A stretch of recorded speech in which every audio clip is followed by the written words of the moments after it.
Oke, bismillah kita mulai. Assalamualaikum warahmatullahi wabarakatuh.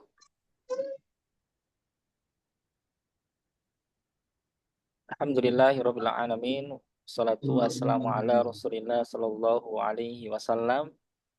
Asyhadu an la ilaha illallah wahdahu la syarikalah wa asyhadu anna Muhammadan abduhu wa rasuluh. Allahumma anfa'na bima 'allamtana wa 'allimna ma yanfa'una wa zidna ilma ya 'alim. Rabbi israh li sadri wa yassir li amri wahlul 'uqdatam min lisani yafqahu qawli amma ba'du. Selamat malam Bapak dan Ibu, rekan-rekan mahasiswa Umuka Solo yang semoga dirahmati oleh Allah Subhanahu wa taala dimanapun berada. Terima kasih atas kehadirannya pada malam hari ini, terutama yang dari Indonesia Timur ya, Tengah atau Timur, yang kalau sekarang mungkin sudah hampir jam 9 gitu. Nah, terima kasih atas kehadirannya. Semoga agenda yang kita jalani pada malam hari ini mendapatkan keberkahan oleh Allah Subhanahu wa taala. Oke, pada malam hari ini kita akan meneruskan perkuliahan kita mengenai agama Islam. Mengenai agama Islam.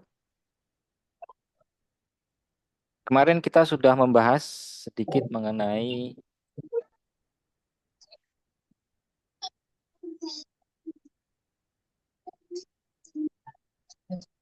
makna-makna dari agama Islam ya, bagaimana kita menjelaskan arti atau makna dari Islam itu sendiri. Karena ketika terkadang ya Bapak dan Ibu, kalau kita ditanya itu ya, kita sudah berislam bertahun-tahun, bahkan berpuluh tahun gitu. Tiba-tiba ditanya, apa itu Islam gitu. Kadang itu kita bingung ya. Islam itu apa ya itu. Kemarin kita sudah sedikit menyinggung. Ternyata jawaban dari rekan-rekan semuanya di kelas reguler juga dengan teman-teman reguler itu saya survei dengan Google Form ya, itu makna-makna yang muncul itu juga beragam. Ya. Maka dari itu di dalam kita belajar di universitas, kita belajar di universitas itu memiliki ciri khas ya, ciri khas ya pendekatannya adalah ilmiah. Maka dari itu apa ini namanya? Hmm, ada sebuah kerangka ya, kerangka yang kita pakai untuk menjelaskan sebuah makna, untuk menjelaskan sebuah kata atau makna dari kita kalau kemarin itu dari Islam gitu ya, makna dari Islam. Kerangka-kerangkanya kemarin ada ini ya.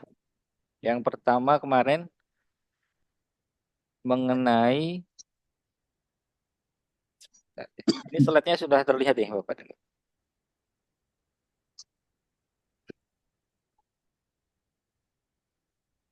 Kerangka ya, kerangka.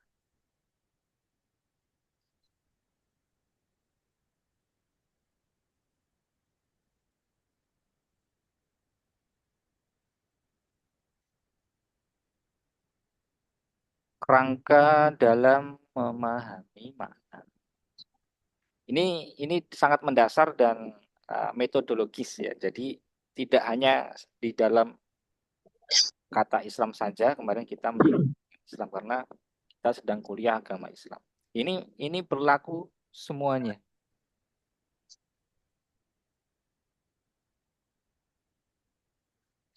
Ini berlaku semuanya.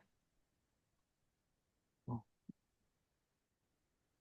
sebentar ada ini ya.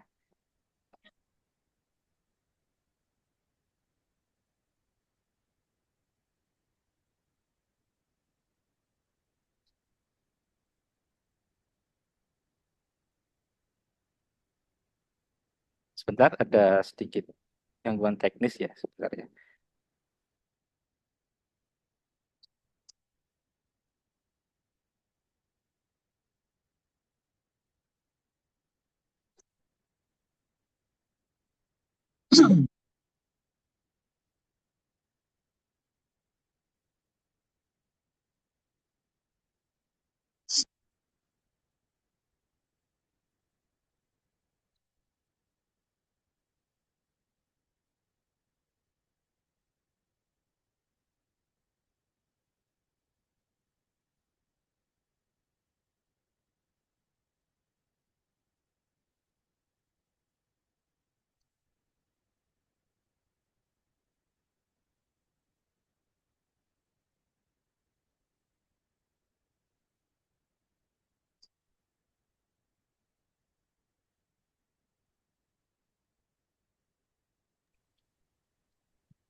Oke, kita lanjutkan. Mohon maaf, Bapak dan Ibu semuanya.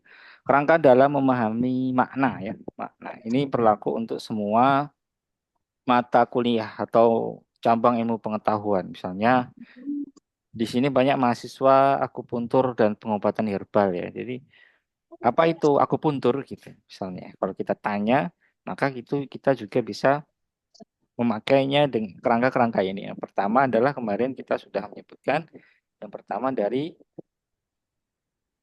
bahasa ya, bahasa etimologi dari segi bahasa.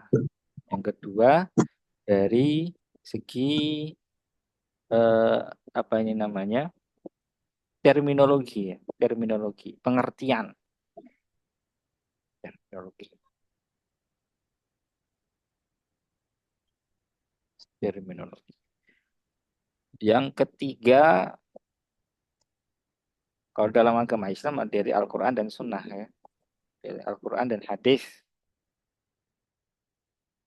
Karena ini adalah sumber kabar sodik, ya, salah satu sumber ilmu pengetahuan yang paling tinggi di dalam agama Islam.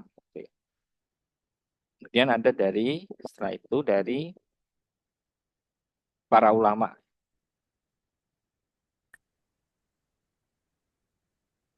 para ulama atau ilmuwan. Mana ini ada hikmah-hikmah yang berkaitan dengan gerakan dakwah atau persoalan yang dihadapi di zaman itu ya, dari para ulama ini. Nah, ini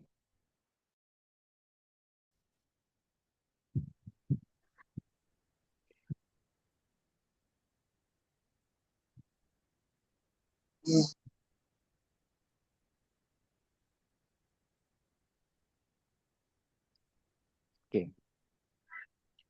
Dari para ulama atau ilmuwan ya, itu mengandung hikmah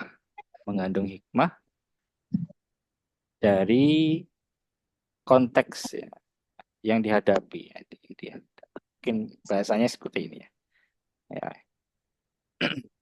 Jadi ini adalah 4 kerangka dasar di dalam kita memahami sebuah makna ya. Nah, kemarin kita sudah menyinggung yang pertama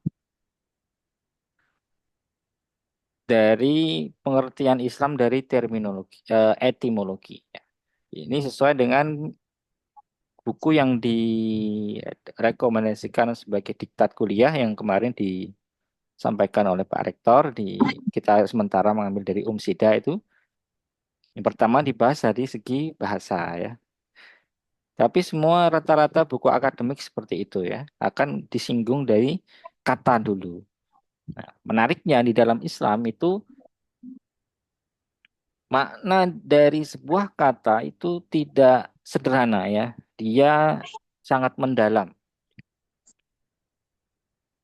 Kalau ini yang pernah belajar bahasa Arab nih, ini salah satu keutamaan bahasa Arab itu sangat mendalam ya.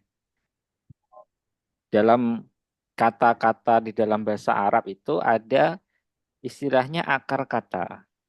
Akar kata yang dia nanti membentuk berbagai kata dan setiap kata itu ada maknanya dan disitulah dari beberapa makna itulah membentuk sebuah konsep gitu. Semantik ya, kalau dalam kajian orang-orang itu, orang bahasa itu semantik ya. Medan semantiknya itu sangat kuat sekali. Medan semantiknya sangat kuat sekali. Jadi makna-maknanya itu mendasar sekali gitu ya. Berbeda dengan bahasa Indonesia. Bahasa Indonesia itu sederhana ya. Sederhana maknanya itu gitu aja.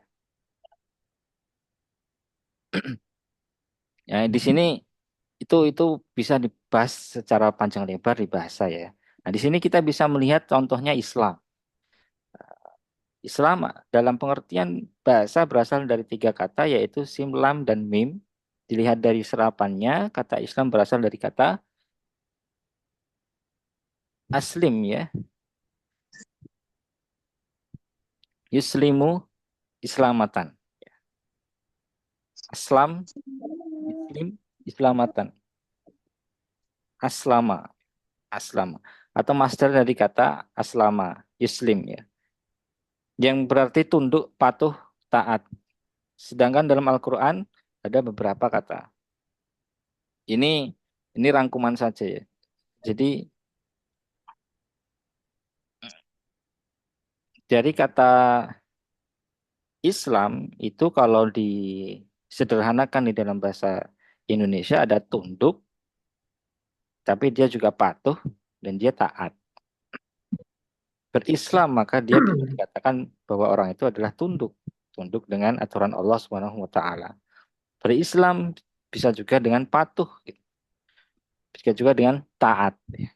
Maka dari itu, dari segi ini itu maknanya meluas. Contohnya pengaruhnya terhadap konsep agama yang dibawa oleh para nabi. Konsep agama yang dibawa oleh para nabi. Ada beberapa pendapat itu mengatakan bahwa semua para nabi beragama Islam. Mungkin Bapak dan Ibu pernah mendengar pernyataan itu ya. Semua agama dari Nabi Adam itu beragama Islam. Nah, itu makna Islam yang dipakai di situ mendasar dari bahasa ini. Bahwa agama yang dibawa para nabi itu dia mengajarkan ketundukan, kepatuhan, ketaatan, maka disebut Islam. Itu Bapak dan Ibu. Karena ada secara spesifik nih, secara spesifik Islam itu adalah agama yang dibawa oleh Nabi Muhammad Sallallahu Alaihi Wasallam. Kan kayak loh, kan sebelumnya sudah ada nabi-nabi gitu. Nabi Muhammad itu penutup gitu. Terus bawa Islam nih. Terus yang sebelumnya itu berarti Islam ada sebelum Nabi Muhammad.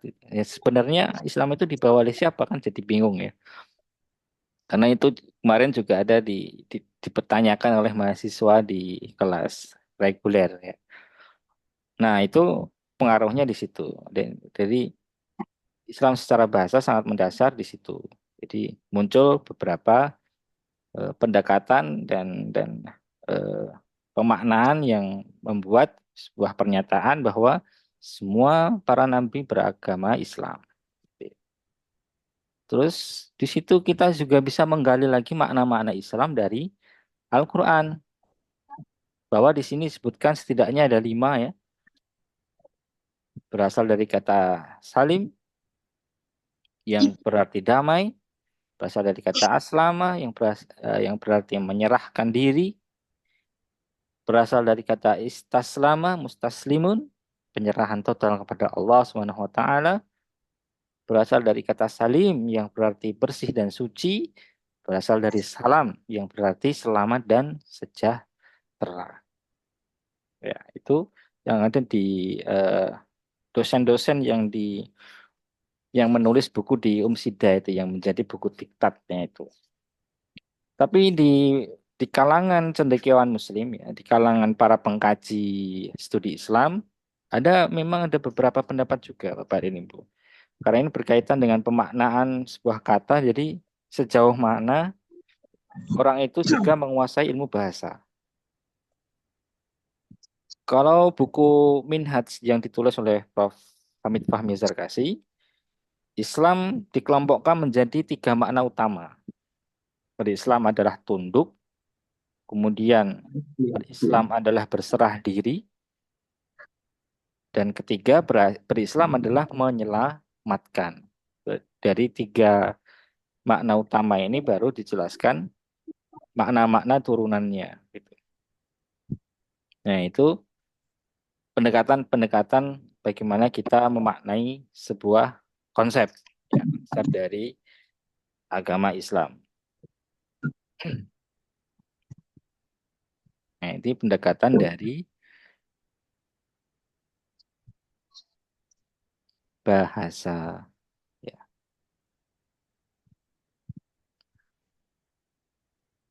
Kemudian yang kedua adalah pendekatan terminologi, ya. Terminologi itu, nah ini Islam adalah agama yang mengajarkan, misalnya ya, kemarin dimulai dari misalnya ini, Islam adalah agama yang dibawa oleh Nabi Muhammad gitu ya. Sallallahu alaihi wasallam. Ini bisa masuk ke terminologi ini. Islam adalah agama yang mengajarkan kedamaian misalnya. Dan seterusnya. Ini seperti yang dijawab oleh Bapak dan Ibu semuanya itu. Semuanya benar ya, masuk ke bagaimana Islam dijelaskan dari bisa dari beberapa ajarannya, bisa dari karakternya, bisa dari segi muatan-muatan nilai, gitu ya. Itu boleh ya, boleh kita boleh mendefinisikan sesuai apa yang kita pahami dari segi mana yang kita itu mengenal Islam. Itu boleh ya. Cuman itu salah satu dari makna Islam itu aja ya gitu. Nah, yang salah adalah ketika eh, satu perspektif saja itu dianggap hanya satu pendapat yang benar, kemudian ada pemaknaan lain yang tidak seperti yang apa yang dia maknai menjadi salah, nah, itu misalnya. Jadi penyempitan makna jadinya. Ya. Nah, itu yang kurang tepat ya kalau terjadi penyempitan makna. Asalkan dia memang makna itu bisa sesuai dengan ajaran yang diajarkan Islam. Ya. Itu pendekatan terminologi. Pendekatan dari Al-Quran, oh iya tadi yang di slide pertama itu sudah masuk ya, dari kata, tapi katanya diambil dari Al-Quran dan hadis. Ya mengambil, eh, mohon maaf ini kalau tulisannya terlalu kecil ya, Bapak dan Ibu. Ya. Mengambil makna kata Islam dari Al-Quran seperti yang tadi ya. Hadis, ada hadis-hadis yang mengatakan, yang menjelaskan, yang menjelaskan apa itu Islam itu. Itu juga bisa dipakai. Contohnya di hadis Bunyal Islam wal Khamsin itu. Itu menjelaskan Islam itu rukunnya ada 5 gitu ya. Itulah yang disebut dengan agama Islam. 1 syahadat, 2 sholat, 3 zakat, 4 puasa, 5 haji. Orang melakukan itu dia berislam dengan baik. Gitu. Rukun-rukun Islamnya sudah dijalankan. Terus ada hadis yang mengatakan ad-dinu an-nasihah itu. Din Islam itu adalah sebuah nasihat. Tidak ada ya mengatakan seperti itu. Islam adalah din din nasihat. Jadi di dalam agama kita ini memang sudah biasa kita melakukan nasihat ya. Nasihat karena itu menjadi salah satu makna dari beragama itu sendiri. Jadi saling menasihati gitu ya. Saling menasihati. Nah, itu ada di hadis Arba'in An-Nawawi, bisa dikaji lagi syarahnya di pengajian-pengajian ya Bapak dan Ibu semuanya. Bagi yang tertarik ingin belajar hadis, ada rekomendasi hadis Arba'in An-Nawawi, itu bagus sekali ya. Diterima oleh semua kalangan dan dikaji oleh berbagai kalangan. 40 hadis singkat tapi mewakili ajaran Islam yang menurut saya komprehensif ya. Mulai dari akidah, syariah, ada fikih juga. Tergantung ustadz yang mensyarahnya itu, buku yang dipakai juga banyak sekali syarah-syarahnya ya. Tergantung yang menjelaskan itu, kalau benar-benar menguasai itu, hadis arba'in itu komplit sekali ya, kita belajar agama Islam. Oke, jadi Al-Quran dan hadis sudah ya.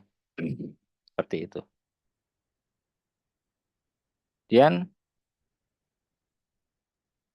dari para ulama. Nah ini dari para ulama. Nah di sini misalnya contohnya di kuliah AIK kemarin ada surat edaran dari rektor juga ya, dari LDK Muhammadiyah Pusat, ada kuliah umum ya, kuliah umum Bapak dan Ibu semuanya. Siapa yang hadir nih di Zoom juga, di YouTube ya, live YouTube tuh ya. Live YouTube mahasiswa baru 2024 seluruh Indonesia diharapkan ikut kuliah umum itu. Siapa nih yang hadir nih? Di situ Prof. Ahmad Zainuri ya, beliau pengganti dari Profesor Haidar Nasir karena beliau uzur ketika itu sakit ya, katanya kecapean dan menjadi flu berat setelah datang dari Bandung sehingga nggak jadi Prof Haidar Nasir tapi diganti oleh Prof Zainuri. Nah, Prof Zainuri itu materinya menyampaikan pendapat Islam dari Kiai Haji Ahmad Dahlan dan siapa ini? Saya lupa siapa ya. Kiai Haji Ahmad Dahlan dan satu tokoh penting dalam 7 kata Pancasila itu Ki Hadikusumo ya, Ki Hadikusumo.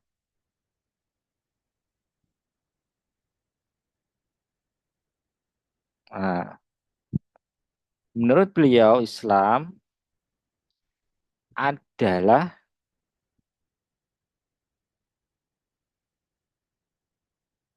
hmm, bukan adalah Islam tidak hanya ada di Al-Quran dan hadis. Ki Bagus Hadikusumo ya.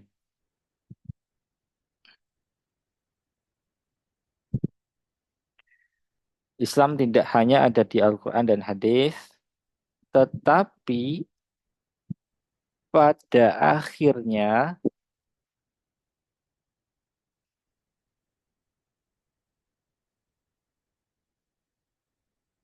Islam itu ada di dalam kehidupan kita sehari-hari. Nah, ini pengertian Islam yang di apa ini namanya? Yang disampaikan di dalam kuliah umum itu ya.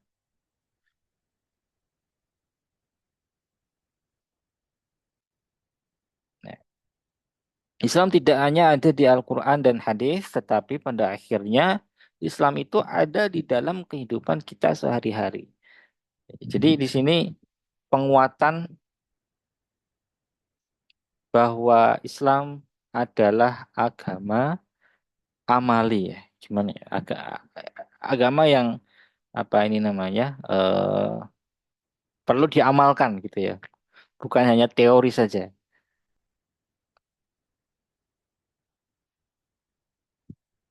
Penuh pengamalan gitu ya misalnya. Penuh pengamalan. Atau ngaji koma. Nah, ini di media sosial itu kemarin Muhammadiyah buat itu ya poster atau ada yang pernah lihat atau nge-like Muhammadiyah itu ngajinya ngaji koma, bukan ngaji titik. Maksudnya gimana? Maksudnya ngaji tapi diamalkan gitu.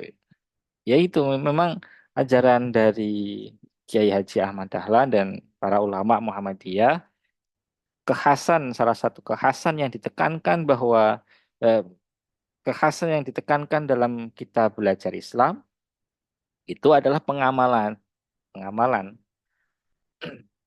Ngaji koma bukan ngaji titik. Nah, setelah ngaji harus diamalkan. Ini juga ada kisah yang terkenal dan sering disampaikan di persyarikatan mengenai bagaimana Kiai Haji Ahmad Dahlan ini dulu punya majelis tafsir, Pak Dini Bu semua. Kiai Haji Ahmad Dahlan itu punya pengajian tafsir Al-Quran. Dan ini juga menjadi ciri khas dari pendekatan beliau belajar Al-Quran. Para peneliti inilah kekuatan atau pendekatan dari Kiai Haji Ahmad Dahlan dalam mempelajari Al-Quran. Yakni yaitu tadi mengenai pengamalan. Ya, pengamalan. Cerita yang terkenal yakni tentang Al-Ma'un ya. Tafsir Al-Ma'un. Dulu Kiai Haji Ahmad Dahlan punya kajian tafsir. Nah, ketika sampai pada surat Al-Ma'un itu diulang-ulang setiap minggu diulang terus gitu. Minggu ini Al-Ma'un ya. Selesai sampai ayat terakhir misalnya. Besok lagi diulangi lagi Al-Ma'un lagi. Besok lagi minggu depannya lagi pas jadwal kajian tafsir lagi Al-Ma'un lagi. Sampai santri-santrinya itu bingung ya, bingung. Gimana ini kok ngaji Al-Ma'un terus ya? Akhirnya ada yang berani untuk bertanya, Pak Yai, mohon maaf, ini kenapa kita belajarnya kok Al-Ma'un terus gitu. Padahal surat Al-Ma'un itu kita sudah hafal. Suratnya pendek dan di dalam surat juga sering kita baca gitu. Ada yang bertanya seperti itu. Akhirnya dijawablah itu sama Kiai Haji Ahmad Dahlan bahwa lihatlah itu, lihatlah anak-anak di alun-alun itu banyak yang terlantar, tidak ada yang ngurus. Padahal kalian mengaji surah Al-Maun yang isinya tentang bagaimana kita harus menyantuni anak-anak yatim. Nah, itu akhirnya tersentak ya itu. Wah iya ya, Masya Allah ya. Beliau tidak melanjutkan kajian tafsir kalau ilmunya belum diamalkan. Tiap hari belajar sudah dipelajari, sudah hafal suratnya, sudah dikasih makna-makna dari Al-Maun, tapi kok itu masih ada banyak anak-anak yang yatim tapi tidak terurus ya. Akhirnya disitulah eh, terjadilah sebuah gerakan-gerakan ya. Muhammadiyah menyantuni anak yatim. Kita di sini bisa melihat lembaga-lembaga yatim piatu yang dimiliki Muhammadiyah, lembaga-lembaga panti asuhan itu banyak ya Bapak dan Ibu. Nah, ceritanya seperti itu. Jadi beliau punya pendekatan kuat terhadap pengamalan. Nah, pengamalan dari apa yang beliau pahami yang ada di dalam Al-Quran. Maka dari itu beliau punya pernyataan. Pernyataan bahwa Islam tidak hanya ada di Al-Quran dan hadis, tetapi pada akhirnya Islam itu ada di dalam kehidupan kita sehari-hari. Nah, kita Islamnya yang model gimana gitu. Yaitu Islam. Islam yang kita pahami. Ini juga maknanya menyinggung kita tuh. Ya Islam itu ya bukan hanya teori saja itu loh, ya, tapi amalkanlah di kehidupan sehari-hari sampai semua ajaran Islam itu diamalkan kehidupan sehari-hari. Ya, itulah Islam gitu. Diingatkan untuk mengamalkan ajaran Islam. Nah, ini ya kekhasan ya, mungkin kekhasan dari makna Islam yang biasa diajarkan di Muhammadiyah. Di kuliah umum itu dimulai dari ini, kemudian beliau Prof. Zainuri eh, melanjutkan nilai-nilai universal. Nilai-nilai universal tentang Islam, karena kemarin yang di up itu beberapa mahasiswa timur yang beragama non-muslim tapi juga ikut, disuruh ikut di dalam kuliah umum itu dan memberikan testimoni bagaimana Muhammadiyah juga melaksanakan pendidikan Islam walaupun di tempat-tempat yang muslimnya itu minoritas ya, seperti Papua itu ya, Universitas Muhammadiyah Sorong itu besar, beberapa kampus juga ada itu mahasiswa non muslimnya banyak. Nah, kemarin memang arah dari Al-Islam dan Muhammadiyahan di tahun-tahun ini ada apa ini namanya? Ada arahan kepada penguatan di multikultural itu. Kemarin sudah ada dari Dikti itu baru mengeluarkan semacam pedoman, pedoman eh, pendidikan Al-Islam dan Muhammadiyahan yang berbasis multikultural. Karena para petingginya memang sedang bergerak di situ ya, seperti kemarin Pak Menteri Pendidikan, beliau juga kuat di situ di pendidikan multikultural. Beliau kemarin menerbitkan buku apa ini? Kris Muha ya, Kris Muha, yang agak-agak kontroversi kalau nggak ngerti maksudnya ya. Maksudnya itu sebenarnya orang Kristen yang kuliah di Muhammadiyah itu bukan bukan mencampur adukkan agama ataupun akidah, tidak ke ranah akidah sebenarnya. Tapi memang istilahnya itu membuat kontroversi ya. Kris Muki opo meneh iki? Ya apalagi nih Kris Muha ini, waduh ini mencampur adukkan akidah. Kalau kalau adukkan akidah memang salah ya. Nggak bisa, nggak seperti itu ya. Sebenarnya maksudnya itu hanya sosial saja.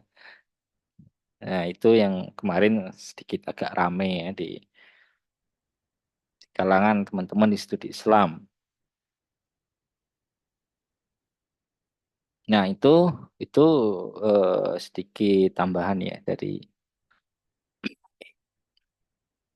tambahan mengenai AIK yang bergerak ke multikultural dan kemarin di kuliah umum itu di situ di up ya kan beberapa mahasiswa non muslim untuk bertanya gitu.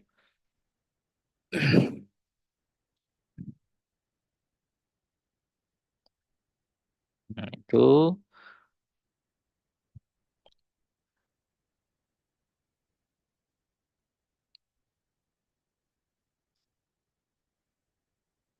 itu dari apa itu namanya makna-makna Islam dari kerangka utama tadi ya Bapak dan Ibu semuanya. Mungkin kalau ada yang mau bertanya bisa tulis di kolom chat ya.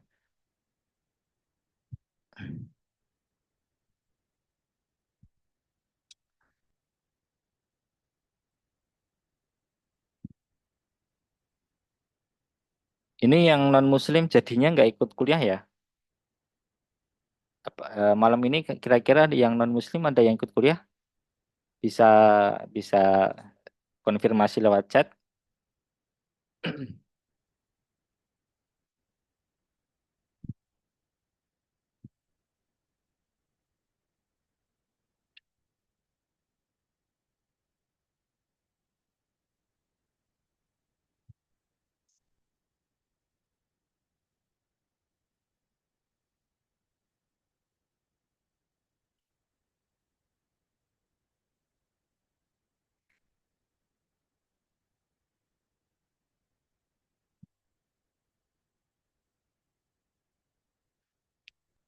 Nggak ada.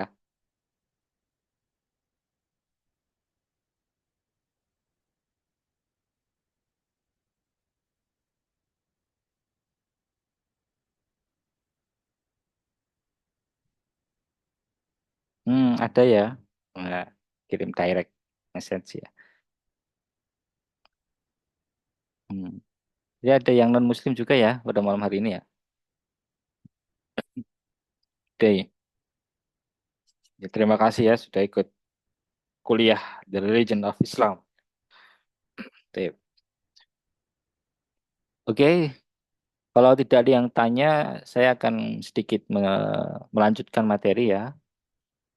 Ada tambahan bagaimana kita memahami Islam dari perspektif orientalis. Islam dari perspektif orientalis.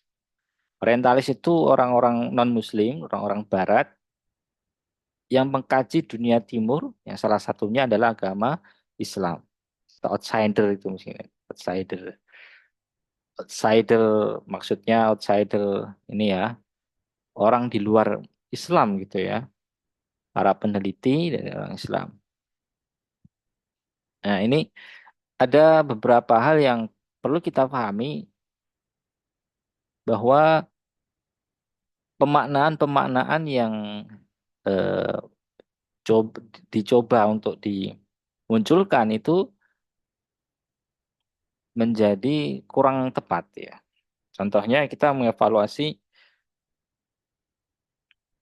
beberapa data itu ya dari agama lain, nama-nama itu, nama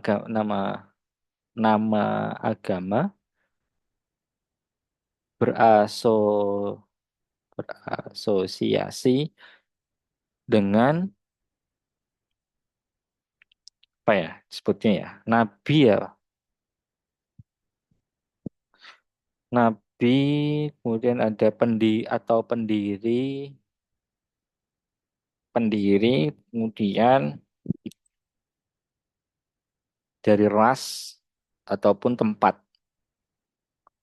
Contohnya misalnya ada di misalkan agama Kristen dari Yesus Kristus ya. Kristen dari Yesus Kristus.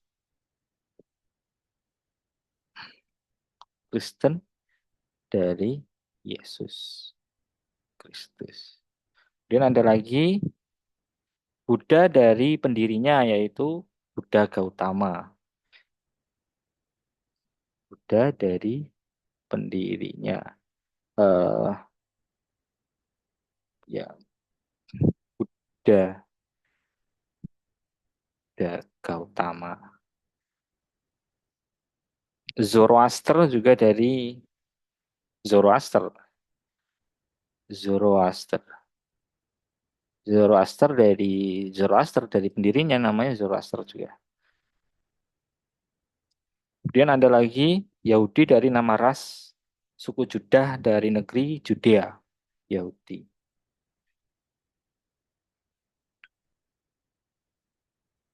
Ras Judah dari negeri Judea. Kemudian Hindu dari tempat Hindustan. Hindu dari tempat Hindustan. Hmm.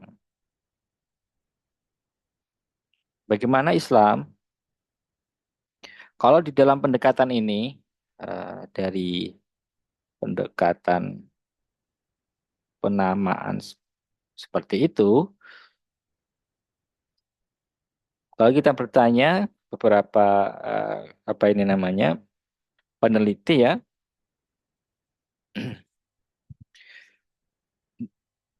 disebutkan bahwa Islam itu kurang tepat kalau dimaknai seperti sesederhana apa itu namanya seperti agama yang lain. Ini jadi kekhasan ya, kekhasan Islam punya Islam punya karakter sendiri ya tentang penamaannya. Dari penamaan itu Islam punya karakter sendiri atau penamaan ya. Punya bukan karakter sih ya, punya eh, konsep penamaan mungkin ya, konsep penamaan agama itu sendiri yang fokus kepada ide sentral, ide sentral agama itu sendiri. Jadi Islam itu tidak kata Islam, nama ya, nama Islam tidak berasosiasi dengan nabi, pendiri, ras ataupun tempat. Kalau diasosiasikan dengan nabi, pendiri, ras atau tempat, maka Islam disebut, maka agama ini itu beberapa orang menyebutnya, para orientalis menyebutnya ini ya, Muhammadanisme. Disebut Muhammadanisme, Muhammadiyah. Mungkin orientalis ini belum mengenal Muhammadiyah mungkin. Muhammadanisme secara apa ini namanya? Secara bodoh, secara gampangannya gitu ya. Ini yang bawa Nabi Muhammad namanya jadi Muhammadanisme gitu. Muhammadanisme. Juga dikaitkan dengan istri Nabi Ibrahim alaihissalam yang bernama As-Sarah. Maka disebut dengan Saracen. Saracen, Saracen, Saracen. Ada yang pernah mendengar Saracen atau pernah baca literatur bahasa Inggris ya tentang studi Islam, nanti ada pemaknaan-pemaknaan Islam sebagai Saracen. Mengasosiasikan agama yang dibawa oleh suku atau ras keturunan istri Nabi Ibrahim yang bernama As-Sarah. Sarah ya. Ada juga yang menghubungkan Islam dengan bangsa atau ras Arab ya, sehingga disebut the religion of Arab, the religion of Arab, of Arab, the religion of Arab, ya, agama orang Arab. Kira-kira tepat nggak Bapak Ibu? Enggak ya, Islam bukan agamanya orang Arab saja ya. Lalu ketika merasakan superioritas umat Islam dalam militer pada abad ke-17 hingga ke-19 dan itu berada di tangan bangsa Turki, mereka menamakan Islam sebagai the Turk. Karena zaman abad ke-17 sampai 18 ya, sampai 18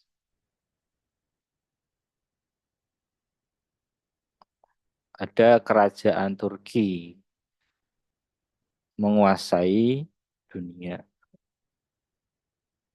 yang beragama Islam ketika itu ya, sehingga Islam itu diasosiasikan dengan mereka di sini, the Turk gitu ya. Turk. Nah, ini beberapa makna yang muncul dari outsider atau orientalis bahwa Islam itu disebut Muhammadanisme, Saracen, the religion of Arab, atau the Turk. Nah, di sini perlu untuk kita, nggak mungkin ya, mungkin mereka bolehlah silahkan menerjemahkan apa yang mereka lihat tentang Islam gitu ya. Tapi di sini yang perlu kita tegaskan, Islam punya konsep penamaan agama itu sendiri ya, dan kata Islam ada di dalam Al-Quran, Inna dina indallahil Islam. Yang menamakan Islam itu siapa? Pengikutnya? Tidak juga. Nabi yang membuatnya, kira-kira di mana kata Islam muncul? Ya itu kata Islam muncul dari ide sentralnya itu dari Al-Quran. Islam, inna dina indallahil Islam. Islam punya konsep penamaan agama itu sendiri yang fokus pada ide sentralnya ya. Dia fokus sentralnya,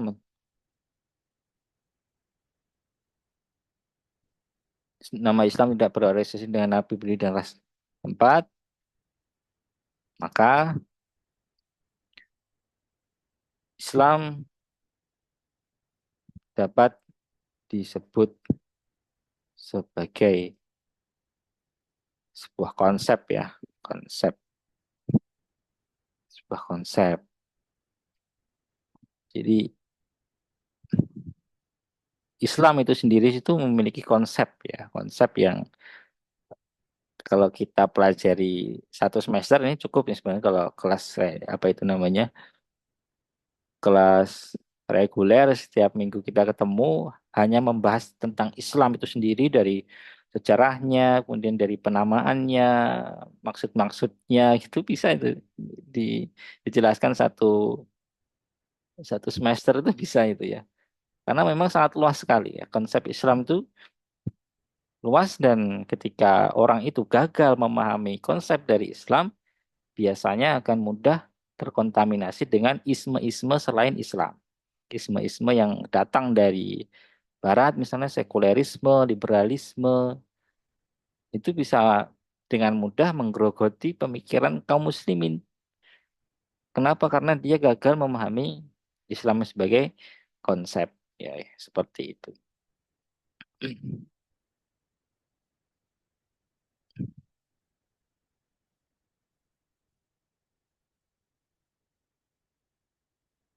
Jadi mungkin itu yang bisa kami sampaikan pada malam hari ini, ya, Bapak dan Ibu semuanya. Barangkali kalau ada yang mau ditanyakan,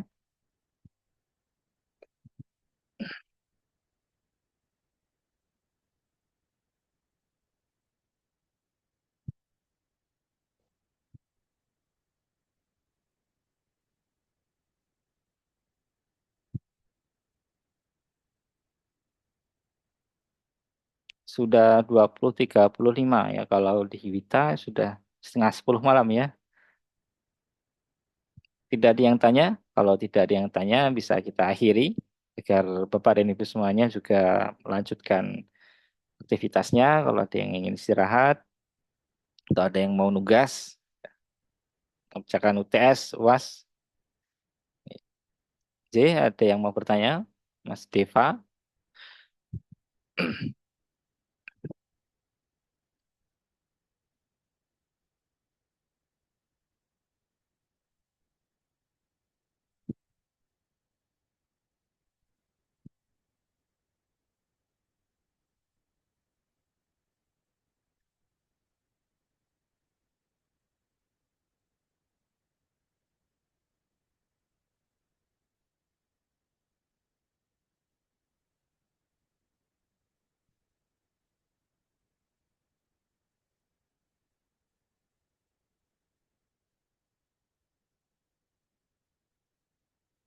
Monggo kalau ada yang bertanya, coba bisa di unmute ya.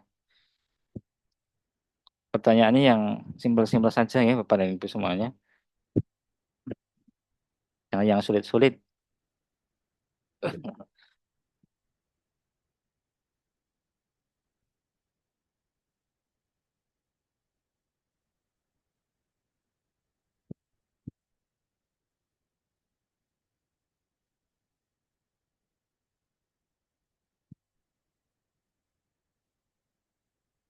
Silakan bertanya bisa di unmute secara bertanya secara langsung atau dari chat ya. Dari chat, oh sudah ada Mas Aryana Karim dari Depok. Insya Allah dari Depok ya. Bagaimana cara kita menyebarkan Islam dengan damai? Hmm. Di dalam konsep penyebaran kita kita apa itu namanya?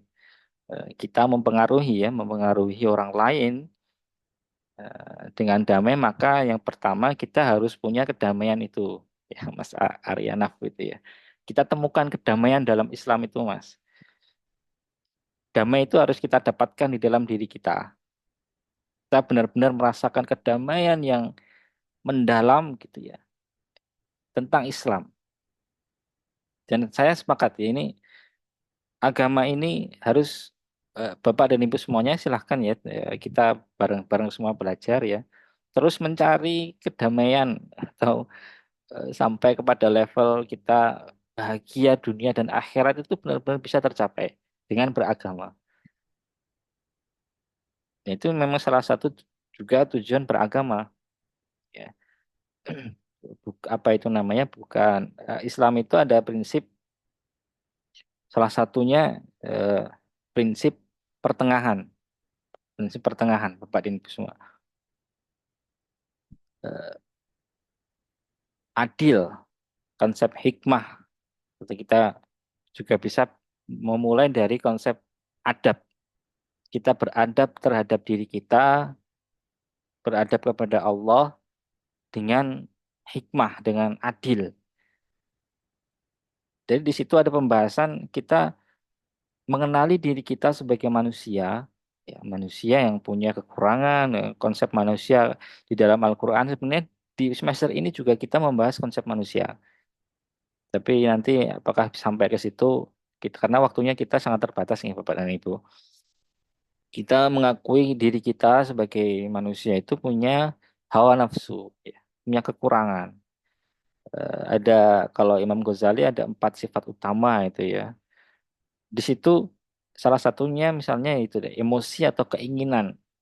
Di dalam Islam itu ada konsep adil, pertengahan, emosi atau keinginan hawa nafsu itu tidak boleh tidak di apa ya istilahnya itu kebiri ya apa ya, tidak boleh dihilangkan itu nggak boleh. Dia harus ada juga emosi. Kita keinginan itu juga kita harus punya, tapi dia harus pertengahan. Ya, keinginan-keinginan yang sifat duniawi misalnya itu boleh, tapi harus adil, di tengah-tengah saja. Tidak boleh berlebihan dan tidak boleh letoy, tidak boleh apa ini namanya, tidak boleh kurang bersemangat. Ini jatuhnya kalau orang yang seperti itu biasanya jadi malas kerja itu misalnya. Wah, dunia buat apa itu misalnya. Akhirnya dia spirit untuk kerjanya kurang. Kenapa? Karena emosi di dalam dirinya terbunuh itu. Misalnya. Dia terlalu terlalu ditekan. Di Islam itu enggak seperti itu. Dia pertengahan. Ini salah satu contohnya. Ini banyak sekali aspek kehidupan yang bisa kita bagaimana kita meletakkan sesuai pada tempatnya secara adil dan kita beradab terhadap itu. Dan ini contohnya keinginan, hawa nafsu misalnya. Kita punya keinginan di dunia, kita butuh kerja gitu ya, Bapak dan Ibu kerja, butuh uang gitu, butuh apa ini namanya, apa yang kita suka, silahkan. Tapi tidak boleh berlebihan. Dan semua itu harus mendatangkan ketakwaan, sampai kepada ketakwaan. Kita butuh duit untuk gimana? Untuk biar bisa menjadi orang yang bermanfaat untuk lingkungan, ini Masya Allah, bagus. Untuk menuju itu, kita harus punya emosi. Saya harus, misalnya, 1 bulan saya gajinya harus di atas 10 juta. Gitu. Yang 2 juta mau saya infakkan di masjid. Nah, itu harus punya emosi, Bu, Bapak dan Ibu semua. Kita harus punya kekuatan di situ. Tidak boleh salah memahami, misalnya kita belajar tentang zuhud gitu ya. Kadang orang kurang kurang sempurna memahami konsep zuhud sehingga dia malas bekerja. Ini contoh yang sederhana ya berkaitan dengan kehidupan kita sehari-hari. Nah, itu jadi eh, itu salah satu contohnya saja. Nah, ketika kita bisa meletakkan sesuatu pada tempatnya dan kita beradab terhadap Islam juga dengan Allah Subhanahu wa taala terhadap diri kita sebagai manusia, punya banyak kekurangan, ya, suka mengeluh, suka membangkang dan lain sebagainya, lemah lemah iman, mudah terpengaruh syahwat dan sebagainya. Itu kita akui itu manusia memang seperti itu ya, Bapak. Tapi harus diletakkan pada sesuai pada tempatnya. Insya Allah kalau kita sampai ke bisa sampai ke situ, kita berislam ya berislam kita tunduk benar-benar tunduk. Kita tidak membangkang, kita berusaha sesuai dengan kemampuan kita ya, berusaha sesuai kemampuan kita, bukan sesuai kemauan. Itu salah lagi, itu membangkang ya, dengan agama. Kita tetap taat kita dengan berbagai kekurangan.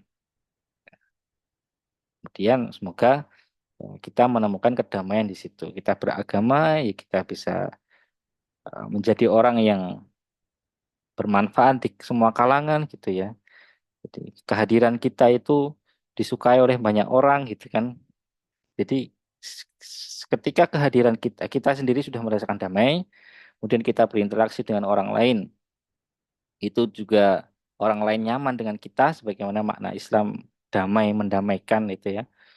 Nah, di situ baru kita ajarkan nilai-nilai Islam itu. Insya Allah semoga kedamaian itu bisa kita sebarkan. Kita bisa menyebarkan Islam dengan cara damai.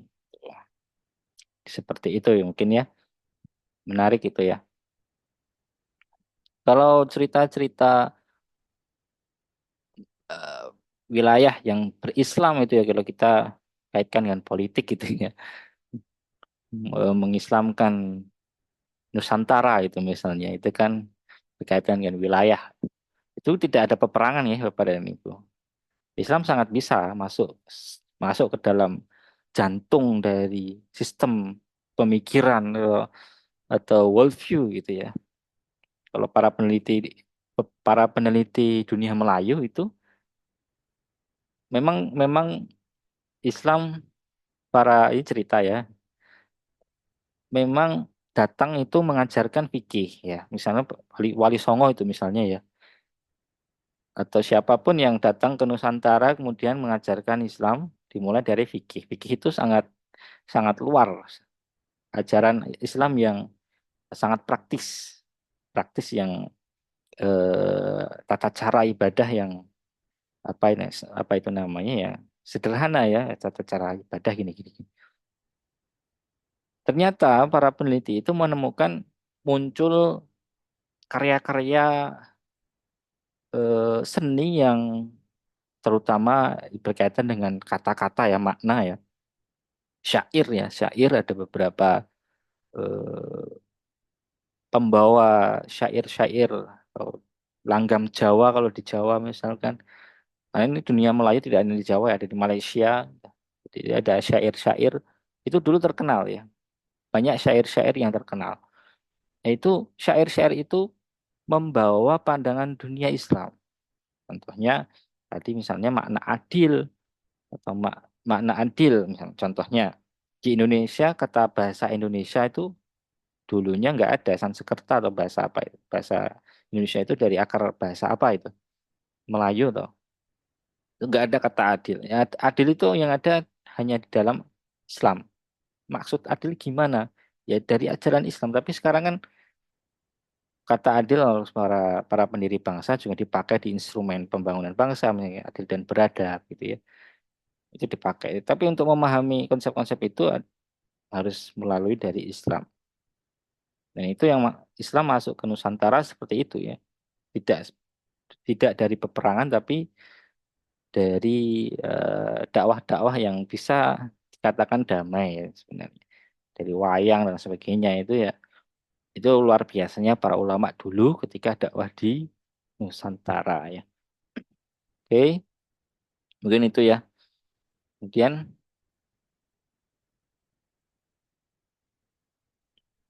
Mas Yudi, izin bertanya bagaimana cara kita menyikapi Islam yang keras dan radikal? Uh, Kerasnya dan radikalnya gimana nih, Mas? Sebenarnya ini perlu untuk diobrolkan dulu yang dimaksud keras itu seperti apa dan radikal itu seperti apa. Tapi biasanya ini ya maksudnya yang kayak apa itu namanya teroris atau apa gitu ya. Tapi kalau saya perlu untuk di perlu untuk di apa ini namanya dirinci untuk terutama untuk membedakan yang taat, yang baik sama yang memang kebablasan jadi radikal. Jadi ya, ya saya mengakui memang mungkin ada yang radikal dan radikal itu tidak hanya di Islam saja. Mungkin penganut isme lain atau penganut agama lain atau penganut supporter lain ya misalnya penganut supporter MU yang radikal itu misalnya itu juga bisa menjadi radikal ya. Jadi orang Islam yang radikal ya bisa saja, bisa jadi. Nah, itu memang eh, diajak untuk secara secara umum ya diajak untuk jangan terlalu kebablasan misalnya, jangan terlalu keras-keras, ditunjukkan yang damai-damai kembali yang tadi misalnya. Kita di tengah-tengah saja gitu. Itu. Jadi mensikapinya ya, jangan jangan langsung dicotosi ya. Dia diantemi. Maksudnya disikapi dengan diterima dulu saja. Oh, kita lihat ini baru hijrah atau emang orangnya kayak gini. Kalau pengalaman saya menilai ini orang keras dan radikal di sana. Oke. Tapi ketika berinteraksi dengan beliau itu memang orangnya kayak gitu. Jadi kayak karakter orangnya memang suka kayak gitu. Cuman ketika itu ya yang yang sangat terlihat adalah dari keislamannya itu misalnya. Terkadang keras dan radikal itu datang juga dari orangnya, karakter orangnya. Kan tiap orang punya karakter yang berbeda-beda ya. Jadi bukan Islamnya ya, tapi ternyata orangnya. Bukan beliau pemahamannya tentang Islamnya, tapi lebih kuat ke karakter orangnya memang seperti itu. Yaitu ya, apa itu namanya, dimaklumi ya, kan. Cara mensikapinya dimaklumi saja. Tapi kalau kita lihat oh, ternyata ini baru hijrah nih, baru kemarin hijrah, terus menganggap Ustadz A tidak sunnah atau Ustadz A ini syar'i gitu misalnya. Padahal Ustadz A ini dari kecil sudah di pondok itu misalnya. Wah, yes. Ya sebenarnya yang pertama ya saya menyarankan jangan ikut-ikutan debat ataupun ikut-ikutan nimbrung di media sosial. Kalau bertemu di secara umum ya dianggap sebagaimana saudara kita ya. Diajak ngobrol diajak ngopi ya, ngopi bareng biasanya semua masalah selesai. Diajak ngopi bareng. Jadi kalau di media sosial saya berpesan jangan ikut untuk debat ke sana kemari ya. Masya Allah luar biasa di media sosial itu. Kita nggak tahu lawan bicara kita itu anak SD atau SMP kita juga nggak tahu ya Bapak. Jadi kayak serampangan gitu ya. Saya kurang kurang cocok dengan eh, debat-debat argumentasi walaupun itu ada yang mengutip hadis atau Quran dan lain sebagainya ini. Tapi tercampur itu ya. Jadi eh, apa itu namanya? Jadi kurang apa ya kurang kurang khusyuk dan lain sebagainya gitulah Kak. Baca itu malah hati itu malah kotor gitu. Jadi kurang kurang khusyuk tadi ya. Seperti itu. Oke, kemudian pertanyaan selanjutnya, izin bertanya bagaimana kita mensikapi pergaulan di masa sekarang secara Islam. Pergaulan anak muda ya. Saya kira memang pergaulan anak muda dari dulu sampai sekarang laki-laki perempuan, gitu kah? Maksudnya memang ya harus dijaga ya laki-laki dan perempuan kalau secara umum. Kemudian kembali kepada etika dan adab yang diajarkan di lingkungan itu ya. Kadang lingkungannya itu laki-laki perempuan bebas itu. Ya kalau kita tahu dibatasi ya dibatasi. Gitu. Terus tadi di masa sekarang itu yang beda adalah di media sosial tadi. Karakter diskusi atau eh, pelemparan wacana yang di media sosial itu yang bersifatnya debatable ya, sesuatu yang diperdebatkan mending dihindari. Mending kita fokus ke kehidupan nyata yang produktif gitu. Itu sih. Kalau untuk pergaulan anak muda dari dulu sampai sekarang mungkin sama ya harus berhati-hati dan seterusnya. Sekarang mungkin tantangan yang baru ada LGBT dan lain sebagainya itu ya. Perkuat iman dan wawasan secara spiritual dan juga literasi pemikiran karena itu berkaitan dengan pengombang-ambingan makna ya, makna dari gender ataupun hak asasi manusia bahwa ini yang namanya gerakan LGBT itu kan gerakan dia ingin melegalkan bahwa mereka itu legal gitu loh. Suka sama sejenis itu boleh gitu. Nah, ini nggak boleh. Kita harus perkuat ilmu kita, perkuat akidah dan teori kita bahwa itu salah gitu ya. Bahwa itu salah. Seperti itu ya. Seperti itu.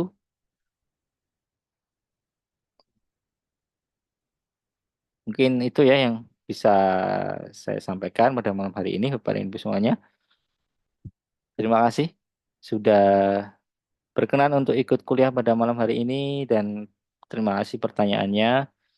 Biar tidak terlalu malam, mungkin dicukupkan saja ya, Pak dan Ibu. Sekali lagi terima kasih.